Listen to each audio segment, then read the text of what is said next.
Hai guys, kembali lagi dengan gue Kuro guys. Di video kali ini Mimin akan lanjutin rangkuman novel Mogakuin no Fudekegusa yang udah sampai volume 10 atau lanjutan animenya part 21. Jadi buat kalian yang belum nonton part sebelumnya, gue saranin tonton dulu biar kalian enjoy dengan alur ceritanya guys. Dan yang pada kangen Arcana nanti ada kok di part ini, dan hampir semua karakter yang pernah dimunculkan akan ikut berperang di perang kali ini. Karena mungkin ini adalah bencana terbesar di dunia Militia walaupun masih di lingkup semesta Militia dan belum sampai ke lingkup semesta lain yang jauh lebih ngeri guys. Dan mari kita masuk pembahasannya.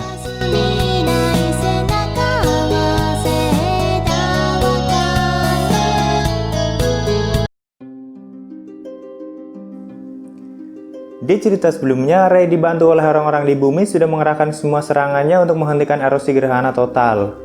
3 bawahan kuat Anos juga harus mengorbankan dirinya untuk menahan cahaya kepunahan agar tidak menyebar, yaitu Nigid, Davidra, dan Lucy. Sementara Rei dengan Evans Mana sudah mengeluarkan serangan terkuatnya dan semua orang berpikir kalau serangan Rei sudah berhasil menghentikan erosi gerhana. Karena erosi gerhana sempat terhenti pada saat itu. Tapi ternyata serangan seperti itu masih belum cukup untuk benar-benar menghentikan erosi gerhana.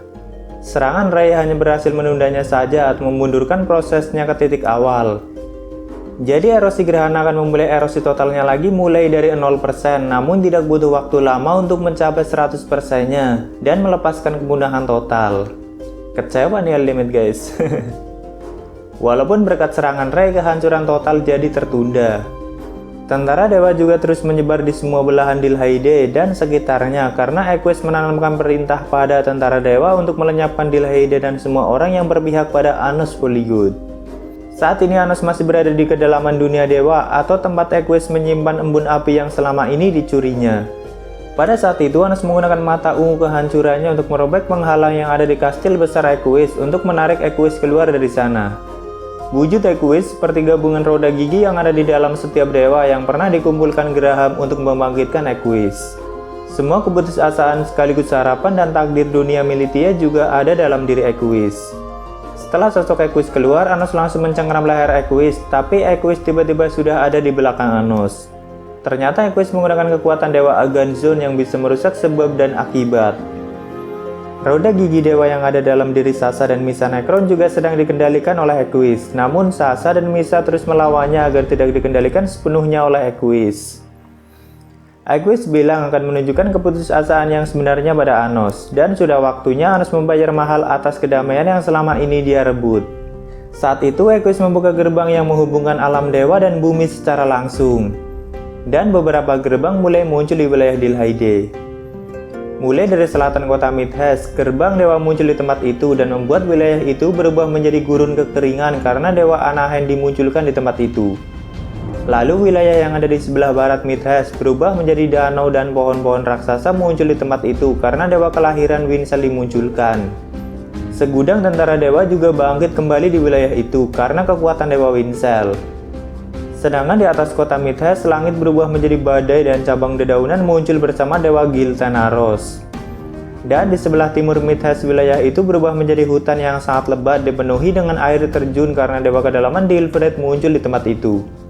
Jadi semua 4 dewa sudah dikendalikan oleh Equus dan siap melenyapkan semua wilayah Dilhaide bersama tentara dewa yang sudah tak terhitung banyaknya.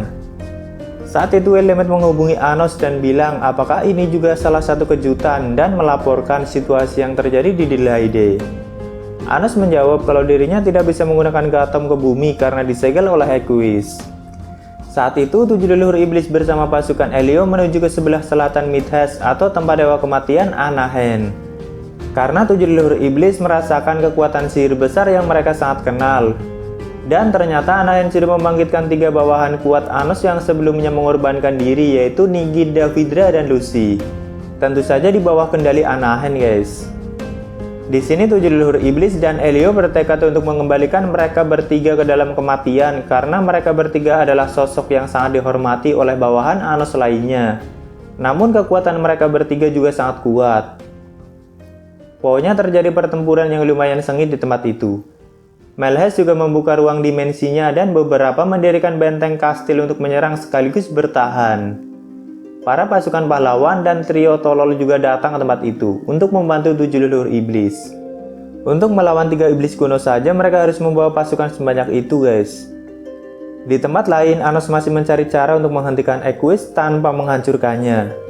Karena sekarang Equus adalah perwujudan dunia itu sendiri, dan jika Anos menghancurkan Equus sama saja Anos menghancurkan dunia. Anos terus mencoba menyerangnya dengan sihir seperti Geogras dan Jirad untuk mengetahui sejauh mana dunia terkena efeknya jika roda gigi yang ada di dalam tubuh Equus terluka. Tapi ternyata sihir-sihir seperti itu tidak berefek apapun padanya. Jadi tubuh Equus dipenuhi dengan roda gigi yang terus berputar, dan masing-masing dari roda gigi itu adalah akar para dewa yang dikendalikannya dan takdir keputusasaan sekaligus harapan menyatu dalam tubuh Equus. Saat itu Equus juga menciptakan raksasa Gir di atas langit Azezon dan menyampaikan suaranya ke seluruh dunia. Dia juga menciptakan gempa yang begitu dahsyat di Azezon dan bilang kalau itu adalah hukuman Azezon yang telah mengkhianati keinginan dunia dan malah bekerja sama dengan Raja Iblis atau Dilhaide. Emilia dan para raja yang sedang berada di kerajaan Geiradit sangat ketakutan, dan sebagian para raja ingin kembali menuruti kehendak Equus atau keinginan dunia. Karena Equus memberikan Azezon kesempatan untuk kembali memusuhi Dilhaide dan kembali tunduk pada para dewa. Namun Emilia Senza mengeluarkan ceramahnya dan meyakinkan para raja untuk tidak menuruti Equus dan jangan takut padanya. Salah satu Raja Lloyd juga berteriak pada Equus, kalau memang dirinya sang penguasa, kenapa tidak bisa menghancurkan Dilhaide dan malah menyuruh Azezon untuk membantunya. Setelah ceramah panjang Emilia, akhirnya para raja membuat kontrak dunia di tempat itu dengan Direktur Emilia dan berniat menggabungkan semua kekuatan Azezon untuk melindungi Dilhaide dari tentara dewa dan 4 dewa penguasa. Para raja juga menghubungi semua wilayahnya untuk memberikan harapan mereka melalui santuari Aks. Di Gurun Kematian, Anahen terus menghidupkan tentara dewa dan pasukan iblis yang mati di perang itu. 7 leluhur iblis dan trio tolol semakin terpojok karena tentara dewa juga terus muncul di tempat itu. Anahen juga sudah menyiapkan ratusan dewa panah dan siap melepaskan serangannya. Untung saja saat itu ada pohon super besar yang memblokir serangan itu dari kejauhan. Dia adalah pohon raksasa Ayunin yang ada di tengah hutan Ardein guys. Para roh kuat juga semuanya muncul dari sana, seperti roh Titi, serigala besar Zenul, naga air Linyon, roh petir Gigades, dan roh kunang Senetero. Kuat-kuat nih mereka guys. Tentu saja Ibu Reno juga bersama mereka. Dan mereka menyebar ke semua wilayah Dilhaide. Anahen yang melihatnya sedikit terkejut dan tiba-tiba tangannya yang sedang memegang Guzaremi terputus. Ternyata Sin sudah sampai di tempat itu dan menebas tangan Anahen tanpa dia sadari dengan pedang Dewa Altokolasta. Tentu saja semua pasukan yang ada di tempat itu sangat lega karena mereka tidak ada yang berani menghadapi Dewa Kematian Anahen. Anahen sedikit menjauh dari Sin sambil mengambil pedang Guzareminya. Tapi Sin terus menyerang dengan kecepatannya. Di atas langit Midhas, Dewa Giltenaros juga berhadapan dengan para roh kuat, namun dia tertawa karena melihat Anahen yang sedang kesulitan. Dia bilang jarang melihat Dewa Kematian sampai kesulitan. Gue bisa bayangin sih guys, kalau setiap musuh yang menghadapi Sin pasti merasa kesulitan. Karena Sin kalau nyerang tuh brutal dan pantang mundur. Tiba-tiba langit Dilhaide dipenuhi dengan badai petir karena kekuatan Giltenaros. Petir itu juga menyambar sebagian tentara dewa dan berubah menjadi boneka petir Giltenaros yang lumayan kuat dan siap meratakan kota. Namun 2 naga raksasa juga terbang ke langit dan menjatuhkan sebagian tentara dewa. Itu adalah Raja Naga Dunia Bawah yang dibawa Daedric dan Kesatria Agaha. Seekor naga putih raksasa yang dinaiki Daedric dan Nafta menuju Giltenaros dan siap menghadapinya. Sementara para Kesatria Agaha akan menghadapi tentara dewa yang sudah dilapisi petir Giltenaros. Sedangkan Gorona dan pasukan Geordal sedang menghadapi Dewa Kedalaman Dilfred. Di sini Equus sempat berbicara melalui Dilfred pada Gorona dan pasukannya. Karena sebelumnya negara Geordal sangat patuh pada dewa, tapi kini malah ikut membantu melawan Equus. Gorona bilang Equus yang ada dalam keyakinan Geordal tidak mungkin membawa perang seperti ini pada dunia. Dan jika Equus ingin melenyapkan sebuah negara atau dunia, dia hanya perlu melenyapkannya, tidak perlu repot-repot menurunkan 4 dewa dan tentara dewa. Itulah Equus atau sang penguasa yang diyakini negara Geordal. Jadi Gorona menganggap kalau Equus yang muncul saat ini adalah palsu. Di tempat lain, para murid 4 raja jahat juga sedang menghadapi dewa kelahiran Winsel, seperti Zek, Osma, Zabrogas, dan Lingkaternes. Kalau kalian ingat, mereka pernah muncul di volume 4 dulu guys. Mereka juga lumayan kuat, apalagi Linka, tapi tetap saja bukan tandingan Wincel. Saat itu mereka terus menghadapi Wincel sambil dibantu oleh pasukan tentara iblis, tapi tetap tidak bisa mengimbangi kekuatan Wincel dan akhirnya mereka semua sekarat di tempat itu. Namun sebelum Wincel membunuh mereka, bulan penciptaan yang cukup kecil mengambang di langit dan menyebarkan hujan saljunya, membuat para pasukan yang sekarat sembuh sedikit demi sedikit. Wilayah Danau Wincel juga berubah menjadi es dan pohon-pohon raksasanya juga ikut membeku. Dewa pengkhianat Janudunub atau Archana datang ke tempat itu sambil membawa pasukan manusia naga Gadesiola. Saat itu Wincel juga berganti kesadarannya dengan Dewa Andek. Danau di tempat itu langsung berubah menjadi merah dan ular besar keluar dari danau itu. Benang merah Andek juga menyebar ke semua danau dan menyerang pasukan Gadesiola lalu menarik mereka ke dasar danau. Archana juga terus memperkuat esnya untuk menghalangi benang Andek. Saat ini Archana sudah sepenuhnya mendapat ingatannya tentang Dewa Janudunub yang meresahkan. Jadi dia juga bisa mengeluarkan api yang meresahkan dari bulan penciptaannya dan membakar ular dan benang Andek. Andek juga berubah ke mode terkuatnya sebagai ular raksasa dan memakan tubuh Archana. Namun Archana berhasil meloloskan diri walaupun terluka. Sampai akhirnya Archana memunculkan pedang Levine Gilma dan mengeluarkan dari sarungnya. Lalu Archana menebas Andek sekaligus Wincel yang memang satu tubuh. Seketika mereka lenyap bersama danau dan pohon raksasanya guys. Jadi satu dewa sudah dikalahkan dan masih ada 3 dewa lainnya. Di waktu yang bersamaan, Daedric, Nafta, dan para ksatria Agaha juga sudah mati-matian melawan Dewa Giltenaros. Sampai akhirnya Daedric berhasil melenyapkannya walaupun dirinya juga sangat terluka. Badai bateri yang ada di atas Dilhaide juga ikut menghilang. Di tempat lain, Gorona dan pasukannya masih menghadapi dewa kedalaman Dilfred. Walaupun Gorona sudah mengeluarkan semua kekuatannya, tapi Dilfred terlalu kuat baginya. Jadi Gorona dan pasukannya sudah tidak berdaya guys. Dilfred juga sudah merusak penghalang yang ada di semua kota Midhest dan para tentara dewa langsung menyerbu ke dalam kota. Rumah Anos juga dikepung oleh tentara dewa bersama Per Pedro, tapi Meow Aegis sudah siap di sana untuk melindungi ayah dan mama Anos. Aegis menyarankan orang tua Anos untuk berlindung di bawah tanah atau kota yang dibangun Anos untuk 10.000 zeza. Dan mereka bergegas menuju Akademi Iblis untuk turun ke sana sambil terus dilindungi oleh Aegis. Di sini Aegis beberapa kali tertusuk panah dewa karena melindungi mama Anos guys. Dewa Dilfred juga terus memperluas hutan lebatnya sampai menjalar ke dalam kota. Pada saat itu, Naya melihat Dilfred yang sudah sampai di depan Akademi Iblis. Tumbuhan yang muncul di kota juga menyerang semua orang dengan duri sihir yang bisa merusak akar mereka. Di sini Naya berniat mengalahkan Dilfred sendirian dengan menggunakan kekuatan 4 dewa penjaga dan naga besarnya. Sebelumnya Naya sudah sering berlatih dengan Eldemed untuk benar-benar mengendalikan kekuatan 4 dewa penjaga sekaligus naga besarnya guys. Bahkan Naya bisa menggabungkan kekuatan 4 dewa penjaga dan menyatu dengan tubuhnya, sekaligus mengendalikan kekuatan naganya. Dilfred sampai menggunakan mata dewanya untuk mengetahui kedalaman tubuh Naya kenapa bisa melakukan hal seperti itu. Menurut Dilfred, konsepnya hampir mirip seperti wadah Equus yang merupakan gabungan wadah para dewa. Di dalam tubuh Naya juga sudah ada kontrak yang sangat kuat untuk mengikat para dewa penjaga dan itu mengarah kepada Eldemed yang mempunyai kuasa Nosgalia. Dilfred adalah dewa yang bisa melihat kedalaman apapun dengan matanya dan menggunakan tongkat sebagai senjatanya guys. Tongkat Dilfred juga bisa membongkar akar dan kedalaman apapun. Misal jika ada suatu penghalang kuat tidak akan berarti apa-apa bagi dewa Dilfred, kecuali di luar tatanannya atau kekuatan Anos yang tidak terikat apapun. Saat itu Naya menyerang pohon berduri Dilfred yang ada di kota dengan kekuatan gravitasinya dan merobohkan pohon Dilfred satu persatu. Naya juga membuat area sekitar Dilfred dipenuhi dengan gravitasi yang sangat kuat, sehingga tubuh Dilfred seperti ditarik ke bawah dengan sangat kuat. Namun tongkat Dilfred bisa menetralkan serangan sihir. Dilfred lalu mendekati Naya dengan sangat cepat dan menusuk tubuh Naya dengan tongkatnya. Naya sangat kesakitan karena tongkat Dilfred seperti berusaha membongkar tubuhnya. Tapi Naya menyalurkan kekuatan pada naganya dan langsung menggigit bahu Dilfred dengan erat. Lama-kelamaan Dilfred merasakan kalau akarnya terus dimakan oleh naga Naya. Mereka berdua sama-sama di dalam situasi yang kurang diuntungkan guys.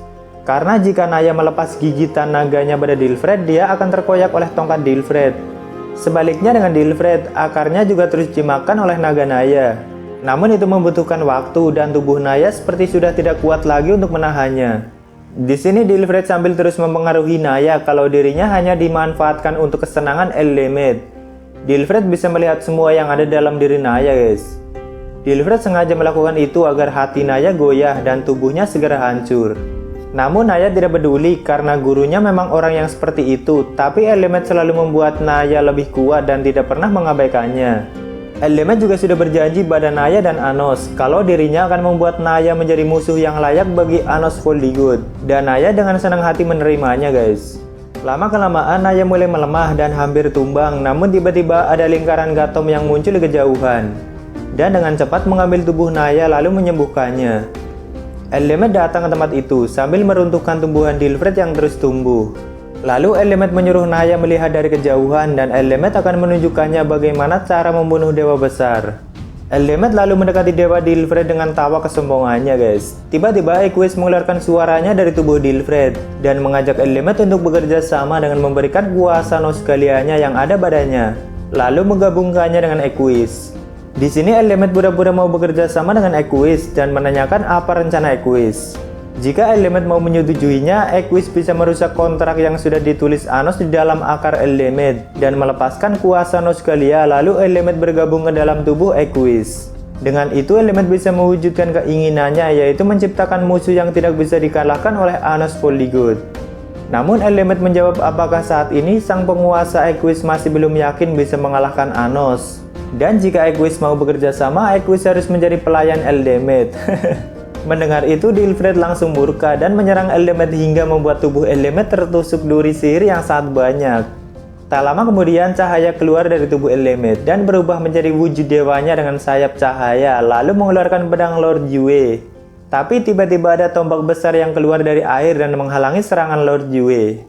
Ternyata Equus juga memunculkan 3 dewa lagi di tempat itu untuk mengalahkan Eldemed, yaitu dewa pemakaman yang pernah membuat kontrak dengan Meo Aegis dulu, lalu dewa penghalang Reno Loros, mantan dewanya pahlawan Kasim, dan dewa iblis Danel Divok.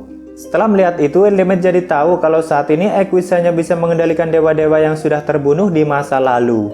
Tapi di sini Eldemed masih saja bermain-main dengan mereka, guys. Sampai akhirnya Aegis dan Kaihiram datang ke tempat itu. Lalu Eldemed melepaskan kutukan pada anjingnya dan berubah menjadi King Scarlet. Jadi 4 raja jahat semuanya berkumpul dan menghadapi ke-4 dewa yang ada di tempat itu. Setelah itu dewa pemakaman saling beradu tombak mereka dengan Meo Aegis, dan King Scarlet menggunakan kecepatan cahayanya untuk menyerang Dilfred sambil menghindari duri sihirnya. Tapi serangan 4 raja jahat bisa diblokir oleh kekuatan dewa penghalang. Tiba-tiba Eldemed sudah ada di belakang para dewa dan melemparkan topinya, lalu topi itu meledak. Mereka mengira kalau Eldemed akan melancarkan serangan dahsyatnya, tapi ternyata hanya melemparkan topinya. Kampret emang nih orang. Setelah itu Kaihiram memindahkan mereka semua ke dalam ruang dimensi kutukannya, agar dirinya bisa dengan bebas mengendalikan lumpur kutukannya dan tidak menyebar ke kota, guys. Dewa pemakaman juga memenuhi ruangan itu dengan air untuk menenggelamkan lumpur kutukan.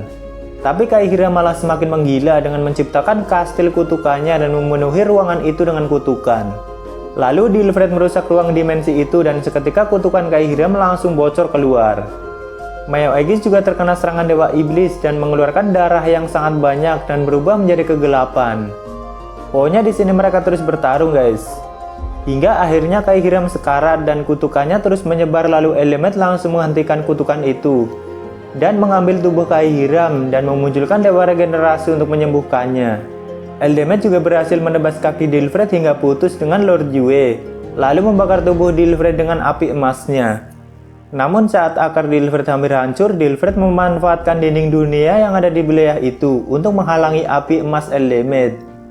Di tempat lain, Shin masih terus bertarung dengan Anahen. Shin sudah membunuh Anahen sampai puluhan kali, hingga akhirnya Shin paham dengan akar muasal Anahen. Shin juga sudah kehilangan 140 pedangnya karena menahan pedang Guzaremi Anahen. Lalu Shin mengeluarkan pedang Genodrosnya sekaligus Altokolasta dan dengan cepat menebas leher Anahen. Saat itu pedang Guzaremi Anahen sempat terjatuh dan Shin mengambilnya. Anahen tidak menduga kalau Shin bisa menggunakan pedangnya. Pertama, Shin menebas Anahen dengan Genodros untuk membuka akar Anahen, lalu menebas akar Anahen hingga ribuan kali dalam 1 detik dengan pedang kematiannya sendiri, yaitu Guzaremi. Hingga akhirnya Anaheim tidak bisa bangkit lagi dan gurun kematian juga menghilang. Sementara erosi gerhana sudah mencapai 90% menuju kehancuran totalnya guys. Di tengah kota Dilfred menggunakan semua Benevolent untuk mengurung 4 raja jahat. Dan di wilayah Azezon, para gadis Van Union sedang menggelar konser untuk menyembuhkan para pasukan yang terluka. Ngeri konsernya guys. Eleanor dan Anisuni juga menciptakan pasukan Ginelena sekaligus mengeluarkan 10.000 Zeza yang ada di bawah tanah untuk melawan tentara dewa yang masih ada di mana-mana. Di sisi kota Midheads yang lain, Equus juga memunculkan 3 dewa lagi, yaitu Dewa Galvadion, Dewa Garganzon atau dewanya Graham, dan Dewa Dordired. Lalu ketiga dewa itu menggabungkan serangan untuk menyerang 4 raja jahat yang masih terkurung Benevolent. Namun tiba-tiba serangan itu hancur seketika terkena petir ungu yang menyambar dari langit. Meo Aegis serasa nostalgia setelah melihat serangan itu. Dan di kejauhan ada seorang pria yang dikenalnya sedang memegang pedang guntur Gaudiemon. Dia adalah Gustav atau Chalice Voldigoth. Namun dia terus menggunakan Veneziera untuk mempertahankan tubuh itu. Karena kekuatannya memang belum bangkit sepenuhnya. Jadi di-spam terus tuh Veneziera guys. Agar terus mencapai kemungkinan kalau dirinya masih Chalice Voldigoth yang dulu agar mengeluarkan kekuatan maksimalnya. Saat itu langit Midheads dipenuhi petir ungu karena kekuatan Gaudiemon. Penghalang yang dibuat Dilfred juga hancur karena petir itu. Dewa Aganzon dan Dordired juga lenyap terkena serangan itu. Sementara dewa yang tersisa berhasil dilenyapkan oleh 4 raja jahat, walaupun sebenarnya elemen yang paling banyak guys. Tapi kekuatan Chalice hanya bangkit sebentar, tapi dia berhasil memusnahkan 2 dewa dalam satu serangan. Dan serangan lainnya memusnahkan banyak sekali tentara dewa. Setelah itu dia kembali ke wujud Gustavnya, tapi dia masih mempunyai ingatannya. Cuma sikapnya masih sama kayak Gustav sekarang guys. Singkat cerita, tentara dewa dan semua dewa sudah berhasil dikalahkan, namun erosi gerhana sudah mencapai puncaknya dan hanya butuh 1 menit untuk meledakkan cahaya kepunahan. Tapi ini adalah adegan lebaynya, jadi gue persingkat aja guys. Semua orang-orang kuat seperti 4 raja jahat, Sin, Reno, para roh Ardain, lalu pahlawan Azezon dan kesatria dunia bawah menggabungkan kekuatan. Sementara Ray berada di atas mereka semua. Sambil mendorong Ray ke atas, mereka menyalurkan kekuatannya pada Ray dan menciptakan pedang harapan mungkin guys. Hingga bisa melawan cahaya kepunahan dan melenyapkannya. Pokoknya kalau kalian bayangin ini adalah adegan lebay gitulah guys. Hingga akhirnya Ray terus melesat dan sampai ke dalaman dunia dewa atau tempat Equus dan Anos yang saat ini masih bertarung. Karena sebelumnya Equus memang sudah membuat gerbang di belakang erosi gerhana. Sedangkan Sasa dan Misa Necron di waktu yang bersamaan juga berhasil meraih tatanan mereka atau matahari kehancuran sekaligus bulan penciptaan. Kali ini tinggal Anos yang turun tangan guys, karena hanya tinggal mengalahkan Equus. Namun kondisi bumi sudah kacau balau, apalagi dinding dunia juga sudah hampir menghilang. Dan dunia dewa sudah terhubung dengan bumi, hanya menyisakan langit yang menjadi batasnya. Pada saat itu Equus masih sangat percaya diri karena jika akarnya hancur, dunia akan ikut hancur. Di dalam tubuh Equus terdapat roda gigi kuno yang sangat kecil yang menjadi inti dari dunia itu sendiri.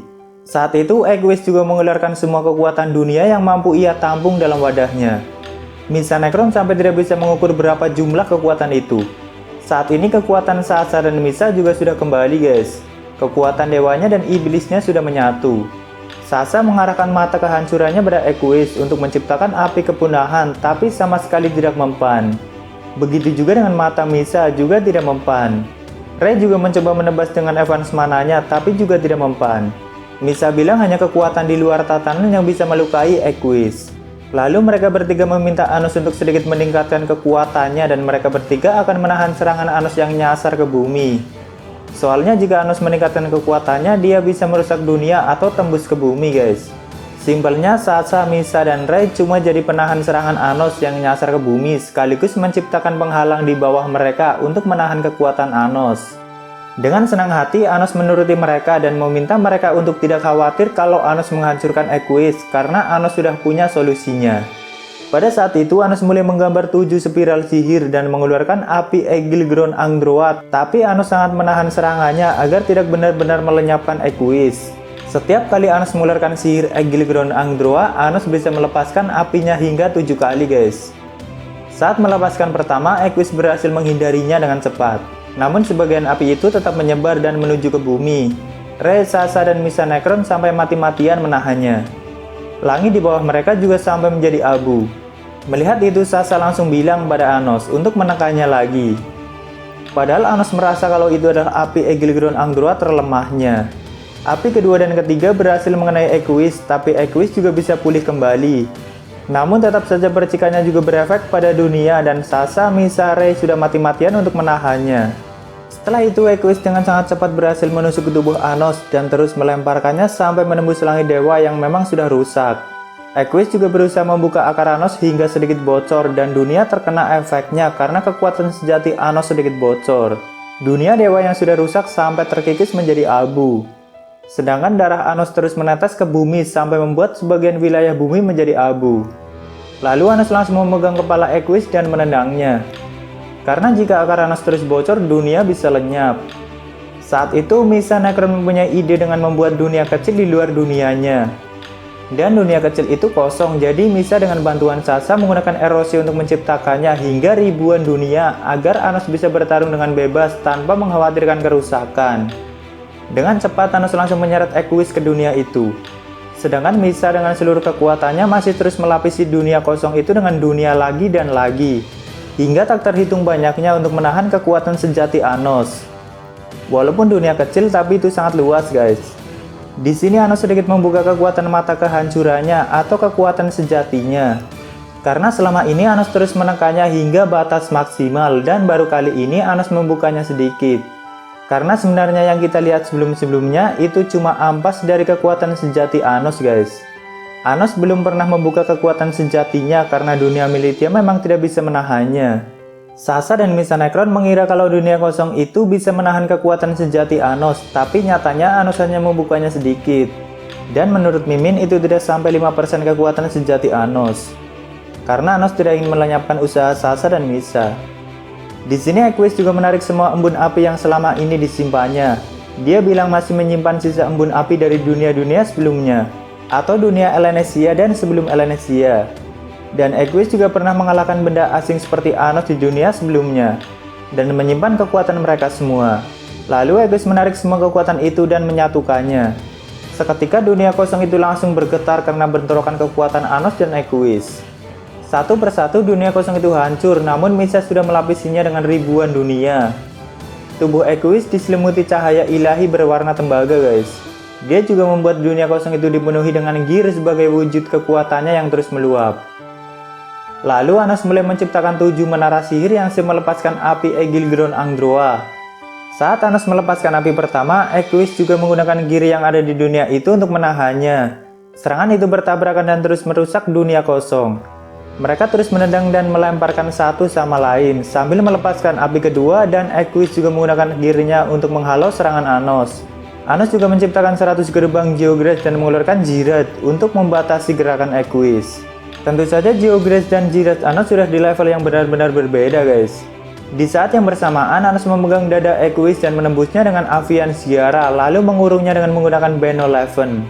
Setelah itu menusuk tubuhnya lagi dan melepaskan api Aegilgron Angdroa di tengah tubuhnya. Tubuh Equus sempat hancur lebur terkena serangan itu, tapi Gear yang ada di dunia itu langsung membentuk tubuhnya lagi.